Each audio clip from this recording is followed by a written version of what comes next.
UKV, let's come together to learn.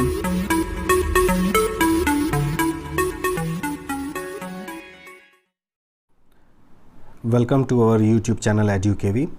आज हम आपको क्लास 12th बायोटेक्नोलॉजी चैप्टर के process of recombinant DNA technology बताने जा रहे हैं। जो रिकम्बिनेंट डीएनए टेक्नोलॉजी है उसमें कुछ स्टेप्स होते हैं और वो टोटल यहाँ पर 7 स्टेप्स इलस्ट्रेटेड हैं। पहला है हमारा आइसोलेशन ऑफ जेनेटिक मटेरियल, जो कि डीएनए जिसका हमको रिकम्बाइन बनाना है या रिकम्बिनेंट बनाना है, उसको हम पहले आइसोलेट करते हैं। फिर हम क्या करते हैं, उनको फ्रैगमेंट करते हैं डीएनए को बाय रेस्ट्रिक्शन एंडोन्यूक्लियेसेस। थर्ड, हम आइसोलेट करते हैं डिज़ायर्ड डीएनए फ्रैगमेंट्स को। देन हम उनको लाइगेट करते हैं वेक्टर में और फिर रिकम्बिनेंट डीएनए को हम होस्ट सेल में ट्रांसफ़र करते हैं और फिर होस्ट सेल को हम कल्चर करते हैं लार्ज स्केल में और जो भी डिज़ायर्ड हमारा प्रोडक्ट है उससे निकाल लिया जाता है। तो ये हमारा पूरा का पूरा एक स्टैंडर्ड ऑपरेटिंग प्रोसीजर है डीएनए टेक्नोलॉजी का। तो देखते हैं इसको वन बाय वन क्या क्या स्टेप्स आते हैं। फर्स्ट स्टेप जो है वो है हमारा isolation of genetic material, that means DNA. DNA को हम कैसे आइसोलेट करते हैं, उस जेनेटिक मटेरियल को कैसे निकाला जाता है वो देखते हैं। हम जानते हैं most of the eukaryotic cells के पास डीएनए होता है एज ए जेनेटिक मटेरियल, ठीक, ये हमें मालूम है। रिकम्बिनेंट डीएनए बनाना हो तो हमको क्या करना होगा, पहले तो डीएनए एक प्योर होना चाहिए, उसमें कोई और मॉलिक्यूल्स नहीं होने चाहिए, बायोमॉलिक्यूल। सिर्फ डीएनए लो, तब उसमें कट करके हम फॉरेन डीएनए जोड़ पाएंगे। अब इसके संग प्रोटीन होगा, कार्बोहाइड्रेट होगा, तो ये किसी काम का नहीं रहेगा। तो हमें प्योर सिर्फ डीएनए की ज़रूरत होगी। तो हम क्या करेंगे, बाकी चीज़ों को डाइजेस्ट कर देंगे, ठीक है। तो वो कैसे करते हैं, वो लाइसोजाइम की मदद से करते हैं, अभी देखा जाएगा। डीएनए जो होंगे वो लोकेटेड होते हैं न्यूक्लियस के अंदर और वो प्लाज्मा मेम्ब्रेन के अंदर वो सेल होता है। उसमें जीन्स जो होते हैं वो इंटरट्विन्ड होते हैं हिस्टोन प्रोटीन से।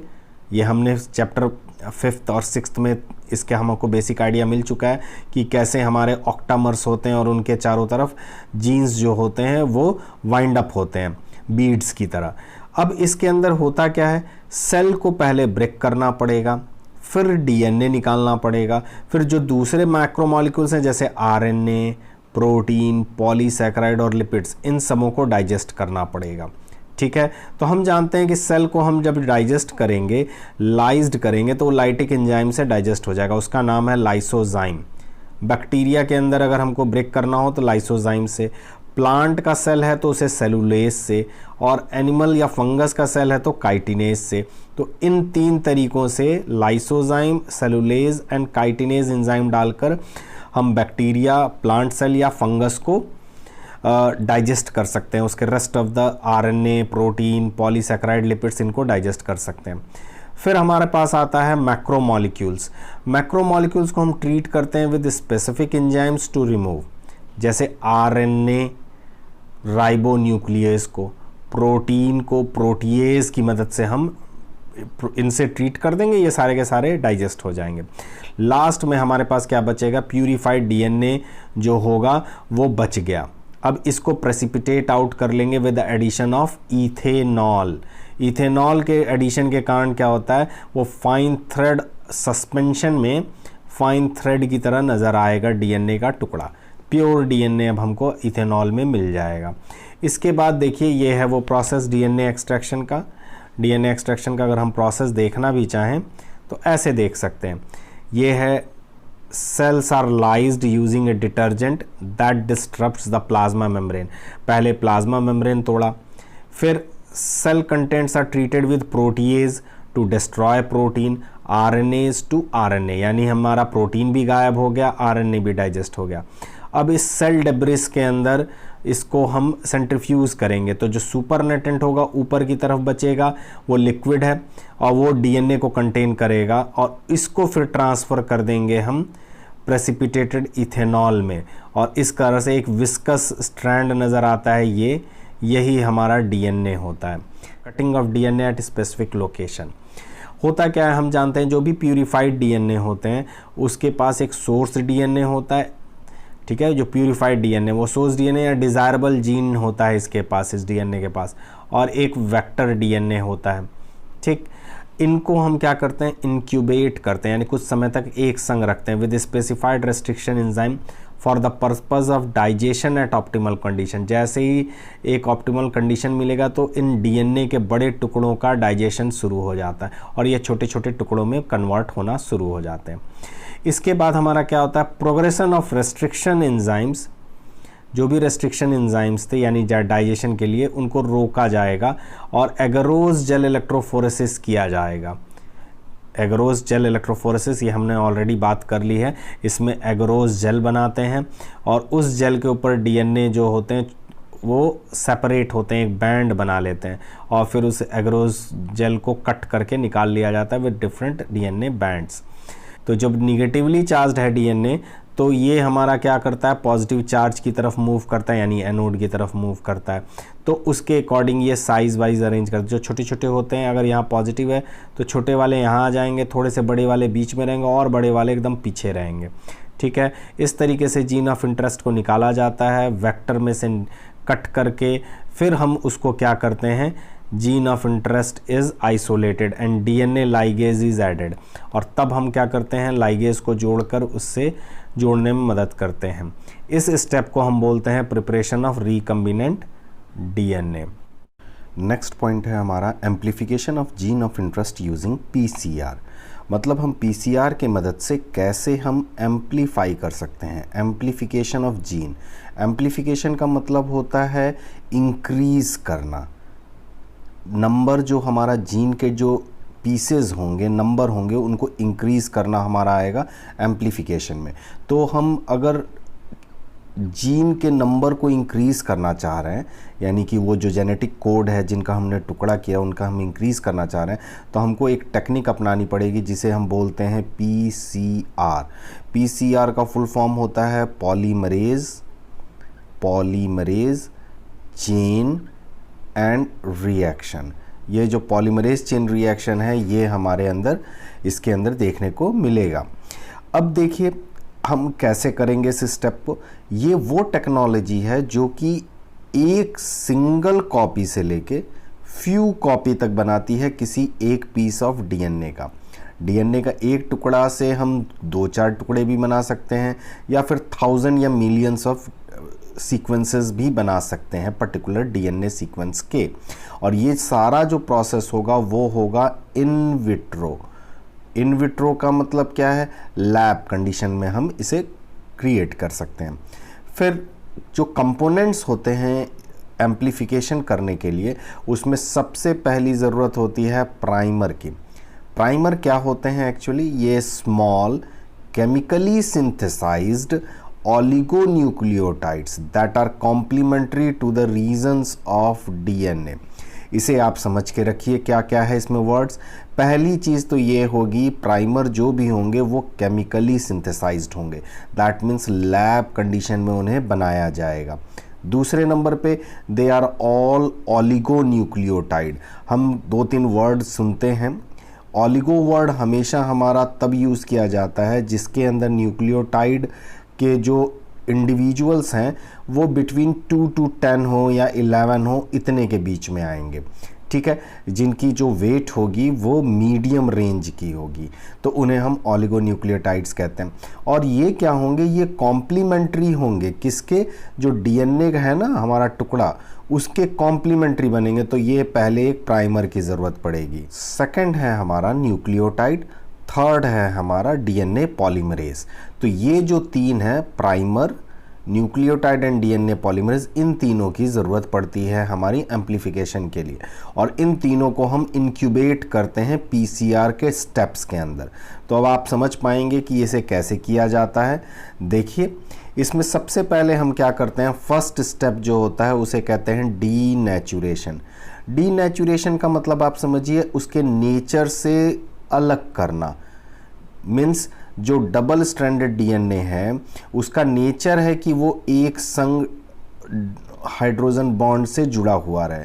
अगर वो उसके हाइड्रोजन बॉन्ड्स को हम ब्रेक कर दें तो ये दोनों जो डीएनए के स्ट्रैंड्स होंगे वो अलग अलग हो जाएंगे, और ये हमको अलग करने के प्रोसेस को ही हम क्या कहते हैं, डीनेचुरेशन कहते हैं। और ये कैसे होता है, बाय हीटिंग कर सकते हैं हम। जैसे ही हीट करेंगे इनके बीच के जो हाइड्रोजन बॉन्ड्स होंगे वो ब्रेकअप कर जाएंगे। अब जो डीएनए बनेगा वो सिंगल स्ट्रैंडेड डीएनए बनेगा। ये भी सिंगल स्ट्रैंडेड डीएनए, ये भी सिंगल स्ट्रैंडेड डीएनए। उसके बाद जो प्राइमर है उसे ऐड किया जाता है, और वो ऐड करेंगे कॉम्प्लीमेंट्री रीजन में, और इस प्रोसेस को हम कहते हैं अनीलिंग। एक्चुअली अनीलिंग टर्म भी यूज़ किया जाता है एडिशन से संबंधित। तो हम क्या करते हैं, इन प्राइमर्स को ऐड करते हैं कॉम्प्लीमेंट्री रीजन में। नेक्स्ट स्टेप होता है हमारा डीएनए पॉलीमरेज। डीएनए पॉलीमरेज जो एक एंजाइम है, इसका काम क्या होता है, पॉलीमराइजेशन मीन्स न्यूक्लियोटाइड के जो छोटे छोटे टुकड़े होते हैं उनको जोड़कर पॉलीमर बनाना, ठीक है, और वो मीडियम के अंदर बनाता है। इस तरीके से जो जीनोमिक डीएनए है वो टेम्पलेट की तरह काम करता है। मतलब किसी भी एक सेल का जो जीनोमिक डीएनए है वो काम करेगा हमारा किसकी तरह, टेम्पलेट की तरह। रेप्लिकेशन फिर किया जाता है, वो कई टाइम्स रिपीट करते हैं, 1 बिलियन कॉपीज़ इनकी बनती है डिज़ायरेबल डीएनए की। इस प्रोसेस को हम एम्प्लीफिकेशन कहते हैं, और इस प्रोसेस में हमारा एक थर्मोस्टेबल डीएनए पॉलीमरेज एंजाइम की ज़रूरत पड़ती है। और ये जो थर्मोस्टेबल डीएनए पॉलीमरेज है, तो इसे हम थर्मोस्टेबल क्यों कह रहे हैं, थर्मोस्टेबल इसलिए कहते हैं क्योंकि इसके ऊपर हीट का असर नहीं करता। चूँकि हम पीसीआर के अंदर हीट करते हैं जिसके कारण डीनेचर्ड होता है, तो उसमें ऐसा एंजाइम यूज़ करेंगे जो कि इस हीट के अंदर सस्टेन कर पाए, तो वो हम यूज़ करते हैं थर्मोस्टेबल डीएनए पॉलीमरेज। और ये डिराइव किया जाता है थर्मस एक्वाटिकस से। और ये थर्मस एक्वाटिकस क्या है, एक बैक्टीरिया है जो कि ऐसी जगह पाया जाता है जहाँ पर हाई टेम्परेचर हो, उस चीज़ को वो स्टेबल कर सके, और उस टेम्परेचर पे भी ये हमारा डीनेचुरेशन के अलावा ये रेप्लिकेशन को फैसिलिटेट कर पाए, ठीक है। ये एक बड़ी ख़ास बात होती है। इसके बाद हम बात करते हैं, ये हमारा पॉलीमरेज चेन रिएक्शन का एनसीईआरटी का डायग्राम है, इसे आप ध्यान से देखिए। इसके अंदर आप देखेंगे तो आपको वही सारे स्टेप्स नज़र आएंगे, मैंने बताया था अभी आपको। फर्स्ट स्टेप है हमारा denaturation, second one is the annealing, and third one is the extension. तो डीनेचुरेशन का मतलब बताया था मैंने, नेचर के अगेंस्ट कर देना, दैट मीन्स हम हीट करते हैं। जब हीट करते हैं तो डीएनए के जो डबल स्ट्रैंड्स हैं ये अलग अलग हो जाते हैं, सिंगल स्ट्रैंडेड बन जाते हैं। क्यों? क्योंकि इनके बीच का जो हाइड्रोजन बॉन्ड है वो ब्रेकअप हो जाता है। तो इस तरीके से एक हमारा सिंगल स्ट्रैंडेड डीएनए ये बन गया, दूसरा सिंगल स्ट्रैंडेड डीएनए ये बन गया। इसके अलावा एक चीज़ और देखने को मिल रहा है आपको कि इनके अंदर प्राइमर भी ऐड हो जा रहे हैं। ये रहे प्राइमर्स। ये जब प्राइमर्स ऐड करेंगे तो धीरे धीरे ये प्राइमर एक्चुअली इनिशिएट करते हैं न्यूक्लियोटाइड के एडिशन को। तो यहाँ पर धीरे धीरे न्यूक्लियोटाइड ऐड होते चले जा रहे हैं और एक पूरा नया चेन बनते जाएगा। जो एडिशन होगा न्यूक्लियोटाइड का वो हमारा कौन करेगा? डीएनए पॉलीमरेज करेंगे, ठीक है। और ये जो डीएनए पॉलीमरेज है वो स्पेसिफिक है, यहाँ पर उसे हम बोलते हैं टैक पॉलीमरेज। मैंने बताया थर्मस एक्वाटिकस पॉलीमरेज होता है, ये डीएनए डीऑक्सीराइबोन्यूक्लियोटाइड्स को जोड़ते जाएगा। इस तरीके से एक पूरी चेन बन जाएगी नई। और अगर ये 30 साइकिल्स एक्सटेंशन के प्रोसेस के अंदर हम क्या करते हैं, इस पूरे प्रोसेस को 30 टाइम्स रिपीट करते हैं और इस तरीके से 1 बिलियन टाइम्स हमारा जो डीएनए है उनकी कॉपीज़ बनके तैयार हो जाती है। इस पूरे प्रोसेस को हम कहते हैं PCR, polymerase chain reaction. Next हमारा आता है insertion of recombinant DNA into host cell और ऑर्गेनिज्म। जो हमने रिकम्बिनेंट डीएनए बना लिया, रिकम्बिनेंट मतलब दो अलग अलग जीन को आपस में जोड़ लिया, दो अलग अलग डीएनए को आपस में जोड़ लिया, अब उसको हम होस्ट सेल के अंदर ट्रांसफ़र करेंगे। तो ये जो इंसर्शन होता है रिकम्बिनेंट डीएनए का, वो सिर्फ तभी हो सकता है जब हम होस्ट को कॉम्पिटेंट बनाएं। ये हम पढ़ चुके हैं पहले के कुछ स्लाइड्स में। ये हमें केमिकल ट्रीटमेंट के द्वारा कर सकते हैं, माइक्रो इंजेक्शन से उसको कॉम्पिटेंट कर सकते हैं, बायोलिस्टिक जीन गन मेथड से हम एंट्री करा सकते हैं, या डिसआर्मिंग पैथोजन के हेल्प से उस रिकम्बिनेंट डीएनए को होस्ट सेल में एंट्री करा सकते हैं। इनके अलावा एक चीज़ और है, जो फिनोटाइप है ऑर्गेनिज्म का वो चेंज हो जाता है जैसे ही रिकम्बिनेंट डीएनए किसी एक होस्ट के अंदर आ गया। अब उसके अंदर वो कैरेक्टर भी आने लगेगा जो हमारे एलियन डीएनए के कारण हो रहा था। ठीक है, इसका एक एग्जाम्पल से समझ सकते हैं। जैसे रिकम्बिनेंट डीएनए है, वो मान लीजिए ऐसा है, जीन रेजिस्टेंस है उसके अंदर एंटीबायोटिक के अगेंस्ट, यानी एम्फिसिलिन के अगेंस्ट। ये हम लोगों ने PBR 322 में थोड़ा सा पढ़ा था। अगर मान लीजिए एक रिकम्बिनेंट डीएनए हमने बनाया, रिकम्बिनेंट डीएनए ऐसा बना कि उसके अंदर जीन रेजिस्टेंस की क्वालिटी है, किसके अगेंस्ट? एम्फिसिलिन के अगेंस्ट। इसको अगर हम ट्रांसफ़र कर दें ई कोलाई होस्ट में, ठीक है, उस डीएनए को ट्रांसफ़र कर दें ई कोलाई होस्ट में, अब इसका ई कोलाई का जो फिनोटाइप है वो चेंज हो जाएगा। दैट मीन्स ये रेजिस्टेंट हो जाएगा एम्फिसिलिन से। तो अगर ये एम्फिसिलिन जो हमारा एंटीबायोटिक है उससे रेजिस्टेंट हो जाएगा, तो इस तरीके से ये जो ई कोलाई है यानी होस्ट है, ये अब ट्रांसफॉर्मेंट कहे जाएंगे। ठीक है, अब हम इनको क्या कहेंगे? ट्रांसफॉर्मेंट कहेंगे। इन ट्रांसफॉर्मेंट्स को अगर प्लेट पे डाला जाए विद एम्फिसिलिन, एम्फिसिलिन के संग अगर डाला जाए, तो चूंकि हम जानते हैं इनके अंदर एम्फिसिलिन रेजिस्टेंट जीन एंटर कर चुका है, तो ये क्या करेंगे? ट्रांसफॉर्मेंट्स पे कोई असर नहीं करेगा और ये ग्रो कर जाएंगे। क्यों ग्रो कर जाएंगे? क्योंकि इनके पास रेजिस्टेंट जीन है, वो बाहर से हमने रिकम्बिनेंट डीएनए के थ्रू एंटर करा लिया और ये उनके फिनोटाइप में एक चेंज आ गया। लेकिन अगर वही कोई नॉन ट्रांसफॉर्मेंट है, दैट मीन्स जिसके अंदर रिकम्बिनेंट डीएनए नहीं है, वो क्या करेगा? वो इसमें डाई कर जाएगा, वो सरवाइव नहीं कर पाया जाएगा। तो इस तरीके से जो प्रेजेंस है एम्फिसिलिन रेजिस्टेंट जीन, जो एम्फिसिलिन रेजिस्टेंट जीन है, मान लीजिए ये है एम्फिसिलिन रेजिस्टेंट, जिसके पास ये जीन पाया जाएगा वो एम्फिसिलिन पे जिंदा रह जाएगा। वो ampicillin resistant gene selectable marker की तरह काम करता है। ये मैं ऑलरेडी आपको सेलेक्टेबल मार्कर के हेडिंग में पूरा अच्छी तरह से बता चुका हूँ कि ये सेलेक्टेबल मार्कर की तरह काम करेगा, यानी मार्कर है, ये पहचान है किसका? इस जीन का। या हमारे पास एक ट्रांसफॉर्म्ड सेल्स है और नॉन ट्रांसफॉर्म्ड सेल्स हैं। देखिए ये है ट्रांसफॉर्म्ड सेल जिसके अंदर रिकम्बिनेंट डीएनए आ चुका है, इसमें रिकम्बिनेंट डीएनए नहीं है। अब इनको हम अगर न्यूट्रिएंट मीडियम और एम्फिसिलिन में ग्रो कराएं, चूँकि इसके अंदर हमारा रिकम्बिनेंट डीएनए एंटर है, तो वो क्या करेगा? इसके पास रेजिस्टेंस जीन आ गया, एंटीबायोटिक रेजिस्टेंस जीन आ गया, और ये जो एंटीबायोटिक रेजिस्टेंस जीन है वो कहता है कि ये अब एम्फिसिलिन का असर इसके ऊपर काम नहीं करेगा। तो ओवरनाइट ग्रोथ के बाद हम देखते हैं छोटी छोटी कॉलोनीज डेवलप हो जाती हैं, और वो हैं एम्फिसिलिन रेजिस्टेंट कॉलोनीज, और वो किसके कारण डेवलप करती हैं? ट्रांसफॉर्म्ड सेल्स के कारण डेवलप करती चली जाती हैं।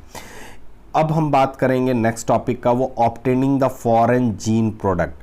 अब हम कैसे फॉरेन जीन प्रोडक्ट को ऑब्टेन करेंगे? फॉरेन जीन प्रोडक्ट यहाँ पर टर्म यूज़ किया जा रहा है, ये ज़रा समझिए किसे कह रहा है। जो हमने रिकम्बिनेंट डीएनए लाया जिसके अंदर एक फॉरेन या एलियन डीएनए था, एलियन डीएनए था या फॉरेन डीएनए था, ये फॉरेन डीएनए और एलियन डीएनए किसी न किसी प्रोटीन के लिए कोड करेगा, और वो जो किसी न किसी प्रोटीन के लिए कोड करेगा तो वो कोई प्रोडक्ट बनाएगा। तो उसी प्रोडक्ट को, यानी वो फिनोटिपिक कैरेक्टर जो होगा, उसको हम कैसे ऑब्टेन करते हैं, उसी के बारे में हम इस हेडिंग के अंदर पढ़ेंगे। देखते हैं। जो एलियन डीएनए होता है वो बाइंड करता है क्लोनिंग वेक्टर से, बात कर चुके हैं, चाहे प्लास्मिड हो, बैक्टीरियोफेज हो, इनसे बाइंड करेगा, और फिर वो क्लोनिंग वेक्टर उस एलियन डीएनए को ट्रांसफ़र करेगा, और इसके कारण वो रिकम्बिनेंट डीएनए बन गया। अब इनको वो सूटेबल होस्ट में ट्रांसफ़र करेगा, या तो वो बैक्टीरिया में ट्रांसफ़र कर सकता है, प्लांट सेल में और एनिमल सेल में, किसी में भी वो ट्रांसफ़र कर सकता है। वेक्टर इसमें एलियन डीएनए को ट्रांसफ़र करेगा। अब एक चीज़ और समझना है, जो रिकम्बिनेंट डीएनए है वो अपने आप को एक्सप्रेस करेगा, ये मैंने जो पहले बताया, वो अपने आप को एक्सप्रेस करेगा तो कुछ ना कुछ प्रोटीन बनाएगा जिसे हम कहते हैं टारगेट प्रोटीन। एक्चुअली हम चाहते भी इसी को हैं, इसी प्रोटीन के लिए ही इतनी सारी रिकम्बिनेंट डीएनए बनाया गया या बायोलॉजिकल जो बायोटेक्नोलॉजिकल टूल्स यूज़ किया गया वो सिर्फ इसी टारगेट प्रोटीन के लिए किया गया और ये ऑप्टिमल कंडीशंस में बनाया गया। उसके बाद क्या होता है, फिर इनकी क्लोनिंग की जाती है रिकम्बिनेंट डीएनए की और उनको पर्टिकुलर नंबर ऑफ कॉपीज बनाया जाता है। जितने ज़्यादा रिकम्बिनेंट डीएनए बनेंगे उतने ज़्यादा ये टारगेट प्रोटीन बनाएंगे। जब टारगेट प्रोटीन ज़्यादा होगा तो ये लार्ज स्केल में बनेगा और वो हमारे कमर्शियली वायबल होगा। In heterologous host, if protein encoding gene is expressed, it is known as recombinant protein। अगर प्रोटीन एनकोडिंग जीन एक्सप्रेस कर जाता है तो कोई ना कोई प्रोटीन बनाएगा और वो प्रोटीन को हम कहते हैं रिकम्बिनेंट प्रोटीन। हेटेरोलोगस होस्ट जो हम टर्म यूज़ कर रहे हैं बार बार, इसके अंदर जीन या जीन के फ्रैगमेंट, वो जीन या जीन के fragment that does not naturally present in host. समझिए, होस्ट के अंदर जो वो जीन या जीन के टुकड़े नहीं पाए जाते हैं और वो फिर बाद में एक्सप्रेस करते हैं तो वो रिकम्बिनेंट प्रोटीन बनाएंगे। इसका मतलब रिकम्बिनेंट है ये जीन, तो ये इसलिए रिकम्बिनेंट प्रोटीन बनाते हैं। अब समझिए, कई बार ऐसा होता है जो सेल्स होते हैं वो हमारे क्लोन जीन ऑफ इंटरेस्ट में काम करते हैं। इनको हम लेबोरेटरी में ग्रो किया जाता है स्मॉल स्केल्स में। कई बार ऐसा होता है cells which harbour clone genes of interest grown in a laboratory in small scale.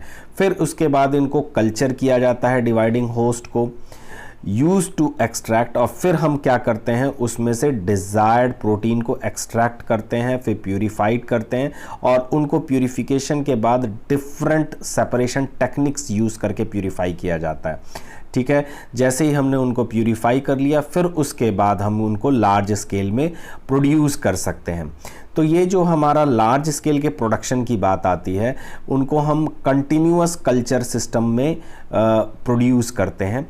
ये जो मीडियम है यहाँ पर यूज्ड मीडियम जो हम यूज़ कर रहे हैं कंटिन्यूअस कल्चर सिस्टम, ये here the used medium is drained out from one side and fresh medium from the other maintain the cells। जैसे मान लीजिए यहाँ से यूज्ड मीडियम निकलता जाता है और नया जो मटेरियल है यानी मीडियम है, न्यूट्रिएंट मीडियम है, वो ऐड करते जाते हैं। क्यों? क्योंकि न्यूट्रिएंट मीडियम के अंदर न्यूट्रिशन होता है और वो जो भी ग्रोइंग कल्चर है, हमारा सेल है, होस्ट सेल है, वो इसको कंज्यूम करेगा तो उसके अंदर पर्टिकुलर ग्रोथ होता चला जाता है और ये जो ग्रोथ होती है वो एक्सपोनेंशियली ग्रो करता है, ये बहुत ही एक्टिव होता है। इसी को हम कहते हैं लॉग या एक्सपोनेंशियल फेज। मतलब कंटिन्यूअस हम मीडियम देते जाइए, न्यूट्रिएंट देते जाइए, जिसके कारण इनकी ग्रोथ बहुत ही तेज़ी से होती है, एक्सपोनेंशियल ग्रोथ होता है। इसी को हम कहते हैं एक्टिव लॉग या एक्सपोनेंशियल फेज। ये जो कल्चर मेथड है ये लार्ज बायोमास बनाने में यूज़ किया जाता है, जिसके कारण हमको कोई भी प्रोटीन है, डिज़ायर्ड प्रोटीन है, वो लार्ज स्केल में बनाया जा सकता है, जिसमें हम लगातार मीडियम हम देते जाएं, न्यूट्रिएंट मीडियम सप्लाई करते जाएं और उनके अंदर ग्रोथ होता जाए। बायोमास का मतलब होता है बायोलॉजिकल मटेरियल, जो कि किसी न किसी लिविंग ऑर्गेनिज्म का टोटल जो वेट होगा, बायोलॉजिकल मटेरियल होगा, उसे बायोमास कहते हैं। या वो ऑर्गेनिज्म जो अभी कुछ समय पहले तक जिंदा है, अभी डेथ हुई है, तो फिर हम उसका भी बायोमास कैलकुलेट कर सकते हैं। अगर मान लीजिए हम लार्ज अमाउंट में प्रोडक्ट को बनाना चाहते हैं, बहुत ही लार्ज अमाउंट में प्रोडक्ट बनाया जा रहा है, तो हम कहाँ बनाएंगे? उसे हम बायो रिएक्टर्स में बनाएंगे। ठीक है, और ये 100 to 1000 लीटर्स होते हैं, इनके अंदर लार्ज वॉल्यूम होते हैं कल्चर के, उनको प्रोसेस किया जाता है। तो बायो रिएक्टर्स के बारे में हम कुछ बातें पढ़ते हैं। बायो रिएक्टर्स क्या होते हैं? These are the vessels in which raw material recombinant organism like microbial plant, animal और ह्यूमन सेल और culture medium with the ambient condition, ये इनको हम ग्रो कराते हैं, biologically converted into specific product that is proteins and enzyme. यहाँ पर हमारा मेन फंक्शन ऑफ फोकस इस बात में रहता है कि हम सिर्फ ये देखते हैं कि इससे हमको प्रोडक्ट क्या मिलेगा, प्रोटीन या एंजाइम्स, और जो भी चीज़ हमारा चाहे वो प्लांट हो, एनिमल हो या ह्यूमन सेल्स हो, इनको हम यूज़ करके इन प्रोटीन्स को निकालते हैं। इसके अंदर हम ऑप्टिमल ग्रोथ के लिए कंडीशंस भी देते हैं, और वो हम ग्रोथ कंडीशंस क्या क्या हो सकते हैं, या तो वो टेम्परेचर हो सकता है, या फिर वो पीएच हो सकता है ऑप्टिमल, सबस्ट्रेट जो कि न्यूट्रिएंट मीडियम दे रहे हैं, सॉल्ट, विटामिन्स और ऑक्सीजन की कंटिन्यूस सप्लाई दी जाती है, जिसके कारण उनके अंदर फ्रिक्वेंट ग्रोथ होता जाए, लग्जीरियंटली वो ग्रो करता जाए। इसके बाद हम स्ट्रक्चर ऑफ बायोरिएक्टर्स पढ़ते हैं। कॉमनली यूज्ड हमारे पास स्ट्रक्चर्स हैं बायोरिएक्टर के। तो देखिए इसमें एक हमारा है स्टीयरिंग टाइप के, हमारे सिलेबस में है, जिसके अंदर हम स्टीयरर का यूज़ करते हैं। दो तरीके का हम पढ़ेंगे, उन दोनों में स्टीयरर यूज़ करते हैं। फर्स्ट में क्या होता है, cylindrical with curved base, cylinder की तरह होगा और उसमें कर्व्ड बेस होगा, टू फैसिलिटेट मिक्सिंग कंटेंट। ये क्या मदद करता है, मिक्सिंग में मदद करता है। इक्विप्ड विद स्टीयरर, मैंने बताया स्टीयरिंग टाइप है, तो इसका साफ मतलब है कि इसके अंदर स्टीयरर होगा। स्टीयरर वो मिक्स करता है किस चीज़ को, ऑक्सीजन को और न्यूट्रिएंट मीडियम को थ्रू आउट द रिएक्टर, जिसके कारण जो भी हमारे होस्ट सेल्स होंगे उनको बेटर सप्लाई होगी ऑक्सीजन की या न्यूट्रिएंट की। इनमें ऑक्सीजन डिलीवरी सिस्टम कैसे हो सकता है, एयर के थ्रू, बबल के थ्रू दिया जा सकता है रिएक्टर में। इनमें एक स्ट्रक्चर होता है जिसे हम बोलते हैं एजिटेटर, ये थॉरो मिक्सिंग ऑफ कंटेंट के लिए ज़रूरत होती है इसकी। उसके बाद इनके अंदर फोम कंट्रोल सिस्टम भी होता है, टेम्परेचर कंट्रोल सिस्टम होता है और पीएच कंट्रोल सिस्टम और सैम्पलिंग पोर्ट भी होता है। सैम्पलिंग पोर्ट क्या होता है, वो छोटे छोटे वॉल्यूम्स को निकाला जाता है उन बड़े बड़े जो हमारे रिएक्टर्स हैं उनमें से। सैम्पलिंग पोर्ट है, यहाँ से थोड़ा अमाउंट निकाला जाएगा और उसको बाद देखा जाएगा कि उसके अंदर ग्रोथ या प्रोग्रेशन जो है वो कैसी चल रही है, पीरियोडिकली चेक किया जाता है। इसके अंदर जैसे देखिए ये हैं हमारे पास दो बायोरिएक्टर्स। इन बायोरिएक्टर्स में आप देखेंगे तो फर्स्ट वाला है हमारा सिंपल स्टीयर्ड टैंक बायोरिएक्टर। इसमें ये स्टीयरर दिख रहा है आपको, इनमें हमारा ब्लेड लगा हुआ है और ये क्या करता है, मोटर लगा हुआ है ऊपर। जैसे ही ये मोटर घूमने लगता है तो यहाँ पर हम सबसे पहले देखिए नीचे से हम स्टेराइल एयर इसको सप्लाई करते हैं। एयर बहुत ज़रूरी होती है क्योंकि जो एरोबिक ऑर्गेनिजम्स हैं जिनको ऑक्सीजन की ज़रूरत होती है वो तभी ग्रो करेंगे जब ऑक्सीजन मिलेगा, और ऑक्सीजन को बराबर मिलाने के लिए हम क्या करते हैं, इस ब्लेड का यूज़ करते हैं, flat blooded impeller. Flat blooded impeller की मदद से हम क्या करते हैं, इसको रोटर लगा रहता है, ये मोटर है, इससे रोटेट करते हैं मटेरियल को। ड्यूरिंग दैट फोम ब्रेकर भी एक यूज़ किया जाता है। क्यों? क्योंकि फोम भी प्रोड्यूस होगा, तो फोम प्रोड्यूस होने से क्या करेगा कि वो स्कल्पचर ब्रॉथ को मिलाने में मुश्किल पैदा करता है। अब हम क्या करेंगे, स्टरलाइजेशन के लिए यहाँ से स्टीम डालते रहते हैं, फिर acid base for pH control भी हम यूज़ करते हैं। तो ये पहला है सिंपल स्टीयरर टैंक बायोरिएक्टर।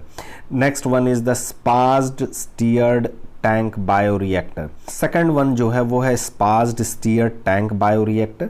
इसके अंदर हम क्या करते हैं, यहाँ पर हम बबल्स देख रहे हैं जो कि इंक्रीज़ करता है ऑक्सीजन ट्रांसफ़र एरिया को, और इसके अंदर सरफेस एरिया को भी ये इंक्रीज़ करता है ऑक्सीजन ट्रांसफ़र के, जिसके कारण हमारा क्या होता है, ये जो ऑक्सीजन्स हैं वो इसके अंदर इन ट्रैप हो जाते हैं, इन बबल्स के अंदर ट्रैप होते हैं ऑक्सीजन्स, और वो यहाँ पर रोटर लगा होता है, ये घूमता रहता है और वो इस ऑक्सीजन को मिक्स करता रहता है। तो ये है सिंपल डायग्राम इन दोनों के बीच में, ये बहुत ही इंपॉर्टेंट है, आप इसको एक बार कोशिश कर लीजिएगा, समझ लीजिएगा।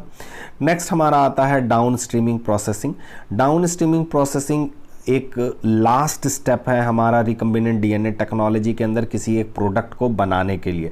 जो हमारा डिज़ायर्ड जीन था जिससे हमको डिज़ायर्ड प्रोडक्ट मिल गया, अब उसको जब हमने लार्ज स्केल पर प्रोडक्शन कर भी लिया, तब हम क्या करेंगे, तब हमारे पास आता है डाउन स्ट्रीमिंग प्रोसेसिंग लास्ट में। इसका मतलब होता है रिकवरी करना और प्यूरिफिकेशन करना, किसका, बायोसिंथेटिक प्रोडक्ट का। दैट मीन्स हमारा जो प्रोटीन है, जो भी हमारा जीन से प्रोटीन बना वो बायोसिंथेटिक प्रोडक्ट है, उसको हम रिकवर करें और प्यूरिफाई करें। जैसे फार्मास्यूटिकल्स में करते हैं, जैसे वो नेचुरल रिसोर्सेज से मिला, या तो एनिमल से या प्लांट से मिलता है, या फर्मेंटेशन ऑफ ब्रॉथ से मिलता है, ठीक है। इस तरीके से हम क्या करते हैं, उनमें से ये मटेरियल्स निकाला जाता है, बायोसिंथेटिक प्रोडक्ट है ये, और फिर उसको हम प्यूरिफाई करते हैं। प्रोडक्ट जो ऑब्टेन करते हैं बायोरिएक्टर से, अब उसके बाद उनको सीरीज ऑफ प्रोसेसेस से गुजरना पड़ता है मार्केटिंग से पहले, उनको एक फिनिश्ड प्रोडक्ट बनने के लिए। सबसे पहला क्या होता है, इसमें सेपरेट करते हैं हम, इनको सेपरेट किया जाता है, इनके संग हो सकता है कोई बाकी दूसरे इम्प्यूरिटीज़ भी हो सकते हैं, उनको सेपरेट करके अलग किया जाता है। फिर इनको प्यूरिफाई किया जाता है बायोलॉजिकल प्रोडक्ट्स को। फिर इन प्रोडक्ट्स को फॉर्मुलेटेड विद सुटेबल प्रिजर्वेटिव, इनके अंदर प्रिजर्वेटिव डाला जाता है जिसके कारण उनकी शेल्फ लाइफ लॉन्ग हो सके।